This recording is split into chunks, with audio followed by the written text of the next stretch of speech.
federais da oposição ao presidente Lula estão mobilizados para alterar a lei da ficha limpa e tornar o ex-presidente Jair Bolsonaro, do PL, elegível para as eleições de 2026. A proposta, de autoria do deputado Bibo Nunes, também do PL, foi protocolada em julho de 2023, logo após o Tribunal Superior Eleitoral condenar Bolsonaro a 8 anos de inelegibilidade. O projeto tem o objetivo de reduzir o tempo de inelegibilidade de 8 para 2 anos, uma medida que, segundo Nunes, é uma sanção mais do que suficiente. A proposta conta com o apoio de... A discussão sobre a anistia é uma discussão própria do Congresso, pela Constituição. Agora, geralmente você não anistia antes sequer de ter julgado. E acho que passar a mão na cabeça em episódios como o que ocorreram aqui, isso aqui foi tudo destruído.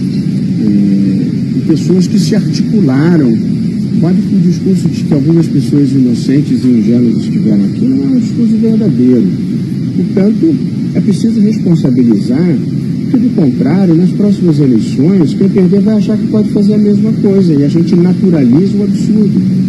É preciso parar para relembrar o absurdo que foi milhares de pessoas criminosamente articuladas invadindo o prédio do Supremo Tribunal Federal, invadindo o prédio do Congresso, invadindo o Palácio Presidencial, quebrando os móveis, quebrando as estátuas, tocando fogo nas coisas.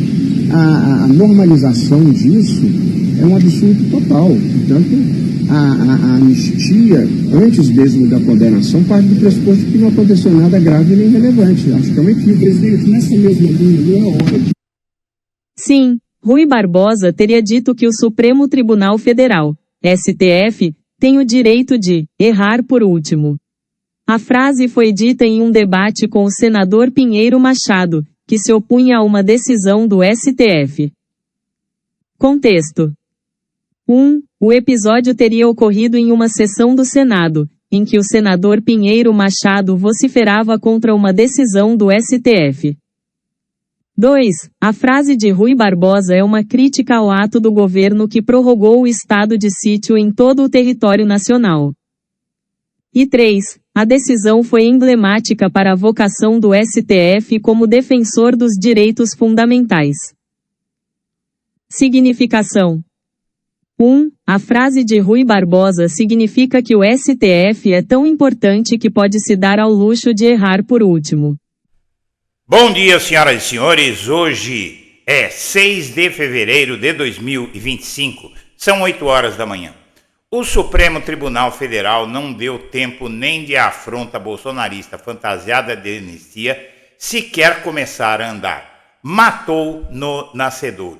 O senador Rui Barbosa, na tribuna parlamentar em 29 de dezembro de 1914, afirmou que o STF não é infalível e que pode errar, mas alguém deve ficar o direito de errar por último, de decidir por último. E não se tratou de uma opinião, mas sim da citação de um preceito da Constituição Federal.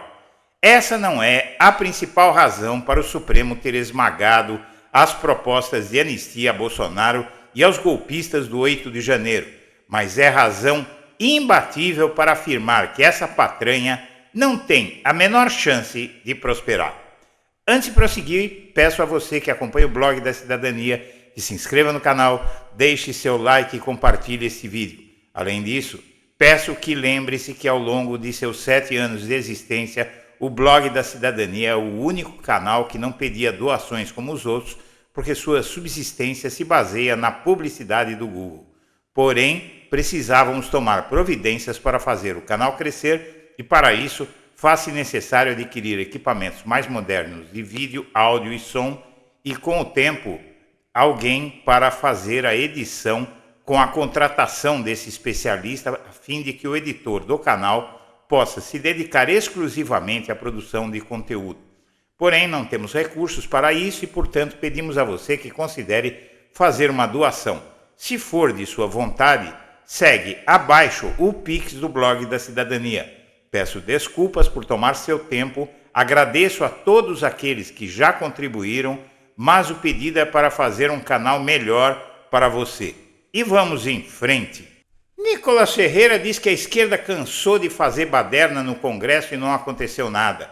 Ele defende anistia para bolsonaristas que depredaram as sedes dos três poderes na tentativa de golpe de 8 de janeiro de 2023, por considerar as punições desproporcionais e por enxergar motivação política nessas punições. Esse é o principal absurdo. Essa frase do tal Nicolas Ferreira emoldura a razão pela qual é totalmente diferente atos de organizações como o MST, por exemplo, que várias vezes ocupou salas do Congresso, fez manifestos na frente do Congresso, mas nunca invadiu e quebrou o Congresso inteirinho, o STF e o Palácio do Planalto, tudo ao mesmo tempo, com a evidente e confessada, até por generais escolhidos por Bolsonaro, de dar um golpe de Estado no país. Essa patranha e esse discurso malandro, imoral, tem que ser combatidos. E isso, essa proposta de anistia é considerada por 10 entre 10 juristas como inconstitucional. Crimes contra o Estado Democrático de Direito previstos nas leis 14.197 de 2021, que foi inclusive assinada por Bolsonaro, não devem ser anistiados por uma questão de coerência interna da Constituição, que afirma que crimes contra a ordem constitucional e a democracia são inafiançáveis e imprescindíveis. A avaliação é da doutora em Direito pela Universidade de São Paulo, Heloísa Machado de Almeida. A professora de Direito acredita que o STF deve considerar inconstitucional o PL da anistia caso ela seja aprovada pelo Congresso. E todos os especialistas, juristas, vão nessa linha, com exceção de um ou dois ligados a Bolsonaro. E para que não reste dúvida de que essas propostas que você já viu e vai ver agora, não caminhem, ministros do STF já declararam publicamente que vem ilegalidade na anistia a Bolsonaro e prevêem a derrubada da medida. A avaliação na corte, no STF, é que o tribunal já deixou claro no veto ao indulto de Daniel Silveira por Bolsonaro que crime contra a democracia não é passível de benefício. Ministros do Supremo afirmam nos bastidores e depois eles vieram a público dizer isso claramente, como Gilmar Mendes, o Barroso, o Alexandre de Moraes, o Flávio Dino, não há a menor chance possível de anistiar Bolsonaro ou a condenados do 8 de janeiro. Em conversas, os magistrados avaliam que a proposta do ex-mandatário de o Congresso aprovar uma medida nesse sentido é mais um instrumento para estimular a base bolsonarista e pressionar o tribunal. Eles dizem que uma anistia, mesmo que aprovada pelo Congresso, não teria efeito prático porque certamente seria anulada pelo Supremo. Os integrantes do tribunal afirmam reservadamente que o precedente firmado na anulação de indulto concedido a Daniel Silveira é um parâmetro para analisar o caso e indicam que a Corte teria maioria folgada para invalidar qualquer história de anistia, de mudança na lei da ficha limpa, qualquer coisa nesse sentido, o STF vai vetar. A denúncia contra Bolsonaro, inclusive, vai frear essas discussões da anistia, conforme dizem os aliados do Lula. O Palácio Planalto aposta na denúncia da Procuradoria-Geral da República contra o ex-presidente Jair Bolsonaro e militares de alta patente para frear as discussões no Congresso em torno desse projeto de lei que prevê anistia aos envolvidos nos atos democráticos que culminaram com a invasão e a depredação das sedes dos três poderes. O pai da ficha limpa, inclusive, critica projeto que reduz o tempo de inelegibilidade e pode beneficiar Bolsonaro. Marlon Reis, advogado, ex-juiz e idealizador da ficha limpa, diz que o projeto encampado por apoiadores de Bolsonaro é absurdo e torna as penas ainda mais brandas do que antes da lei.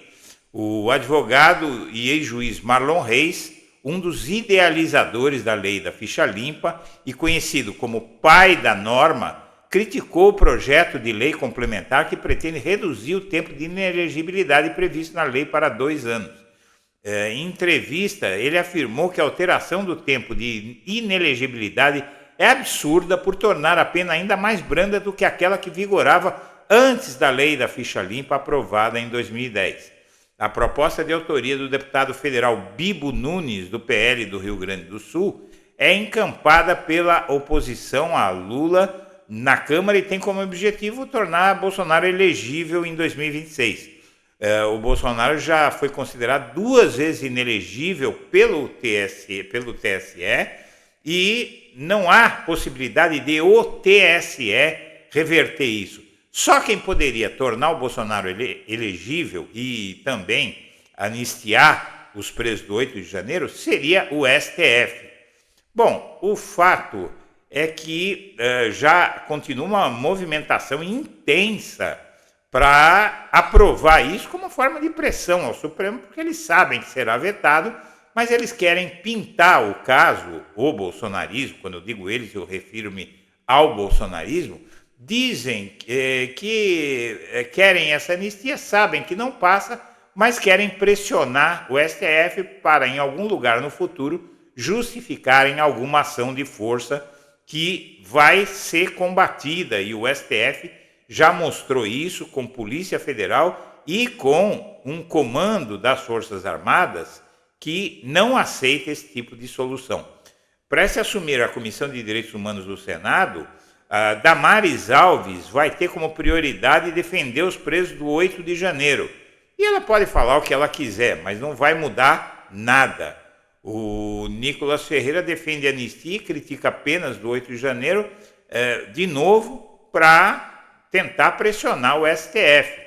A oposição, inclusive, deu início à nova ofensiva para livrar Bolsonaro da inelegibilidade com esse ataque à lei da ficha limpa para passar para 2 anos o período de inelegibilidade de quem tiver problemas com a justiça, porque o Bolsonaro, sendo condenado pelo STF, minha amiga, meu amigo, no julgamento que vai começar ainda neste semestre, se ele for, ou melhor, quando ele for condenado, o que vai acontecer, basicamente, é que ele vai ficar inelegível por 30 anos.